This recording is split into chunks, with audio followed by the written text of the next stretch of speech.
Hello, everybody. This is David. I am your health educator, as usual. How have you been doing? Pardon me that my voice is seemingly lower than normal because I caught a cold a few days ago, about 3 days ago, and that's how it inspired me to do this video because as a health educator, especially after the COVID, I'm glad to see that some of our citizens and neighbors have started this awareness uh, when they go out to the purpose of protecting themselves and the general public, and the others. They started wearing a mask, a facial mask, which should cover the uh, nostrils to at least one third of your nose, and then all the way down and to cover the chin area like this.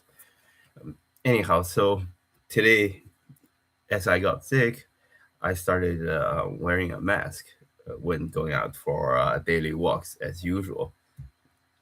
Because I feel that physical exercises are vital for every one of us, especially the city residents, because we don't have nearly as enough exercise as we should compared to our not even ancestors, our parents or our grandparents.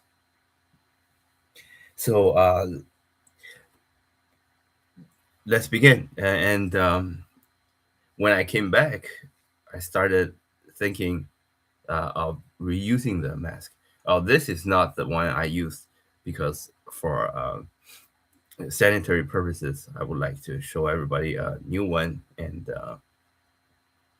how to put it on, which I just did.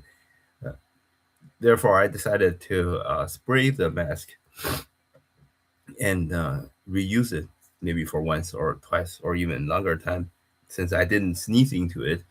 So the proper way to spray this is to spray the inner walls of the mask. This one is kind of, it's not multi-layered, but it has folds. So sprayed. I use these kinds of sanitizers, which I'll explain in a minute. Took off the cap and sprayed the inside, especially with heavy emphasis in the middle part. Uh, then I thought, you know what? I need to look at the alcohol content, which is the overall percentage on the table. As you can see, here are some of the hand sanitizers I gathered throughout my health education career. This one's out of the picture, and I'll show you every single one of them and explain the different kinds. So first, we have the tube kind, or cylindrical clip-ons like these. You can just easily clip onto your belt or carry on backpack, the strap of the backpack. And also we have the bottle ones like these. This one is purchased, by the way, and I'll explain why I took out this one as well. So these are a few various ones. This one without the usual clipper, here it's the company was pretty mindful to design it this way, so we inserted this way. And there's a little ball shaped mechanism and pull it over so it sticks onto the strap of the backpack. It's the end stays there. Also, there's this type of clip-on with a traditional bottle shape, but you can also clip it on, which is not a newly invented mechanism, but a pretty useful one because compared to the traditional clipper, this one contains a little bit more of the liquid. And also we have this business card, like I call it business card, the rectangular shaped dispensers. We can't call these bottles because these are very easy to carry on, especially you have when you have pocketed shirts, dress shirts, and you just put it in there. I especially love these ones because they are not as easy to break.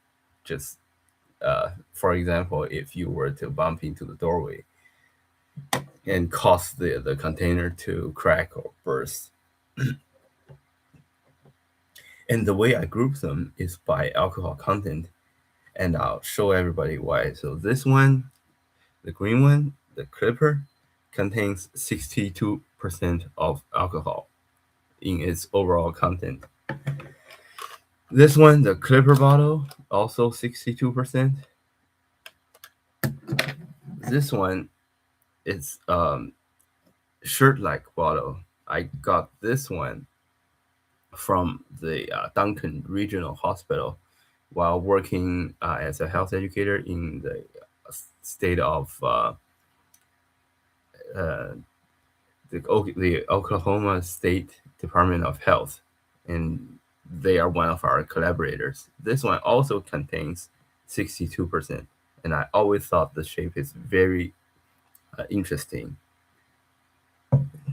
And these, the business cards, rectangles, they contain about 62. Not about. I'm sorry. They contain 62. This one, the half round bottle or squished round bottle contains 62, and this one, uh, this way, the Go To Lung Cancer Organization, this one contains 70%.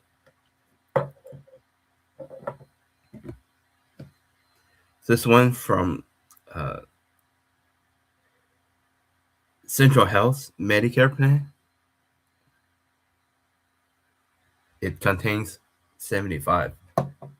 And this one, uh, this is one of the ones I purchased just for easy to carry in my backpack, and also for health education purposes. This one also contains 75.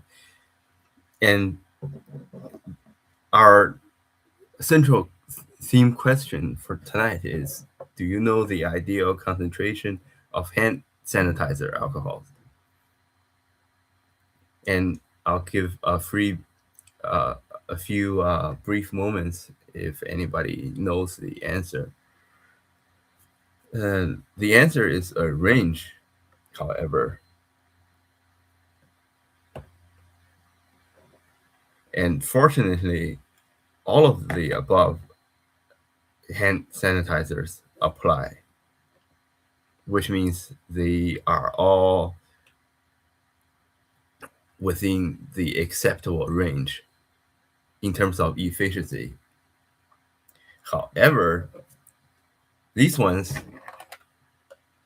they are barely over uh, the minimum optimal range, which is sitting at 62%. The optimal range is 60 to 100%, which makes these ones more efficient.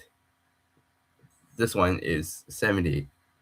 So big shout out to Go To Lung Cancer, uh, the organization, because they designed their advertising hand sanitizer in a comparatively high range, which means it's going to be more effective. Also, a louder shout out to the Central Health Medicare Plan organization. They designed their hand sanitizer to be at 75%, which is the most optimal within the acceptable range. Of course, the higher you go, the more efficient it gets. But please remember, it will not be uh, as effective when the range exceeds 90% because uh, it needs at least some amount of water in order to break down the bacteria and viruses, bacteria's cell walls. Pardon me, viruses they don't have cell walls. So please be mindful that check your hand sanitizers.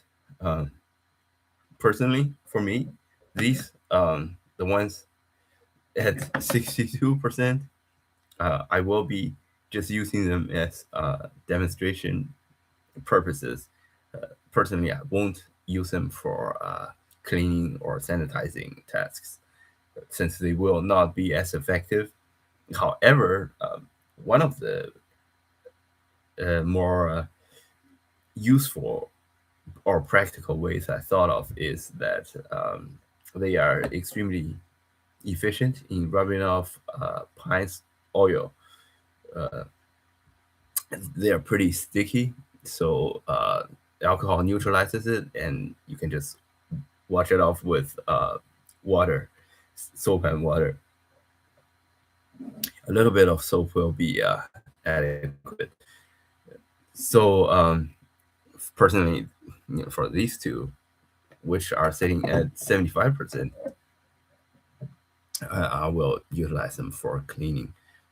And this one, 70%, maybe just use it occasionally. The lower they get, of course, just I just mentioned, the less efficient they are. So anyway, thank you very much for tuning in once again, and I will be hosting another live session pretty soon. I haven't been hosting one for such a long time. Well, have a great evening, and I'll see you in the next session. Bye bye.